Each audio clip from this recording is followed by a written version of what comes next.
Hello, I'm Vishal Upadhyay and you're watching India TV. Today we are here at Lalit Kala Academy and covering the renowned artist Nikas Safronov from Russia. Let's take a closer look. Let's see what all is happening and what beautiful paintings and offerings he has to share here. Let's go.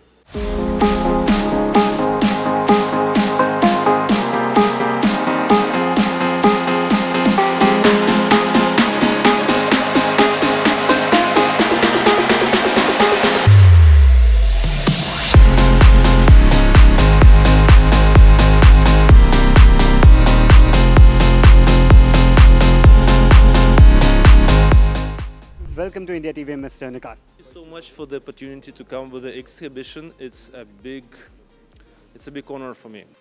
This is your first major showcase here. What about India inspired you the most while creating for this exhibition? I was three times to India, and I'm in love with this country. Those who have not seen it, they've lost a lot. They are old temples, old architecture, and the very ancient culture. Please tell our viewers about the core emotion you wanted to bring to India through Dream Vision. Dream vision is a dream you're seeing constantly, and when you're coming to India, it comes true. The dream you are constantly seeing comes true in India. You call AI an assistant, not a creator. So, what in this exhibition is AI aided and what is purely yours? Sorry to disappoint you, but AI doesn't participate in my art. I can only take advice, only take the some ideas of it, but everything is created singly by my own art, by own mastership. Your paintings often explore dreams and the subconscious. What does Dream Vision personally mean to you?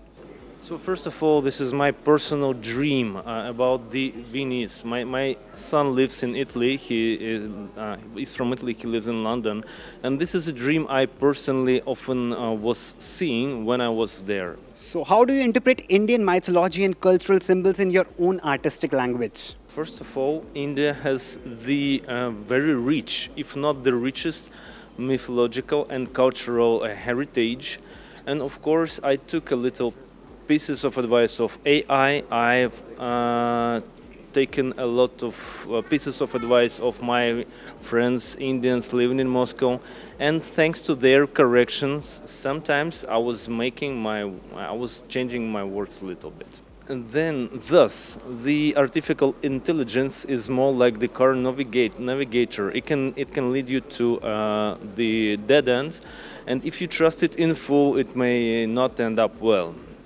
Do you think India and Russian artistic traditions share common ground? India and Russia are much like the coin with the two sides. We are made from one metal. The Russia is more like about the soul, the snow, and the attitude, and India is more like mythology, colors, and it's not that Russian culture is not that Asian, but this is what is uniting us.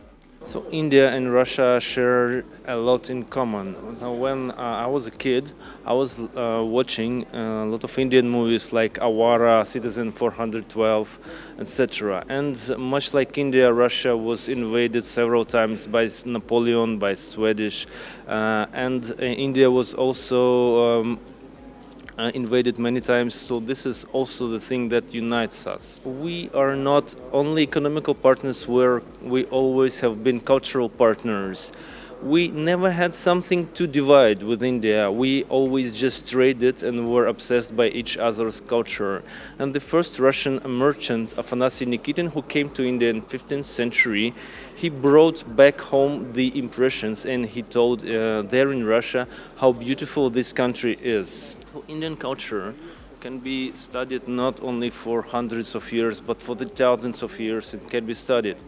And I feel very good that a lot of Indian students are coming to our country to study. We are keeping the open hearts. And with my small With my small input, I also try to be the part of this movement. President Putin recently met PM Modi here at New Delhi. What are your views on on their relationship? So Mr. Modi is a very profound man and he's really a man of wisdom.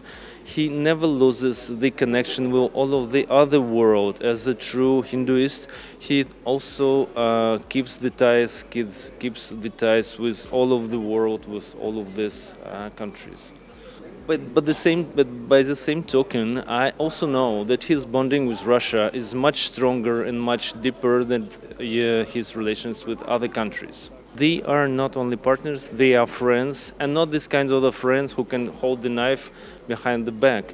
They're true friends with an open heart, and this friendship is very important for both nations.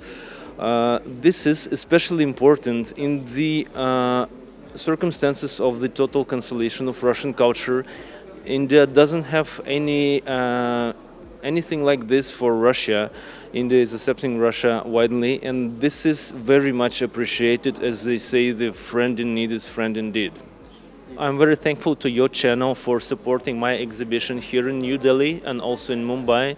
Of course, there is business, there is politics, but the culture is also very important, and the support of the culture is really, really appreciated. What new artistic directions are you exploring after Dream Vision?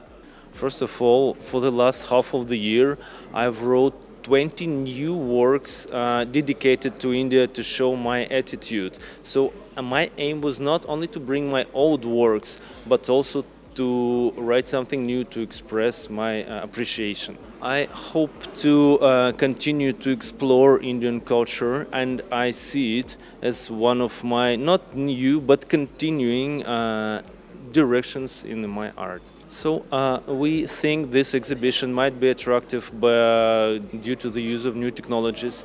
You see the elephant crossing this video screen. You see the oil turning into a fire. And we think this is the first exhibition like this in the world tour.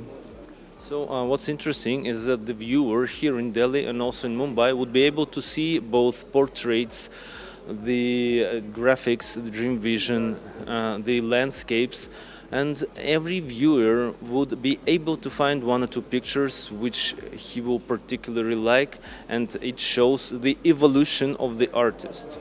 Thank you so much for speaking to us, and all the very best for your future endeavors.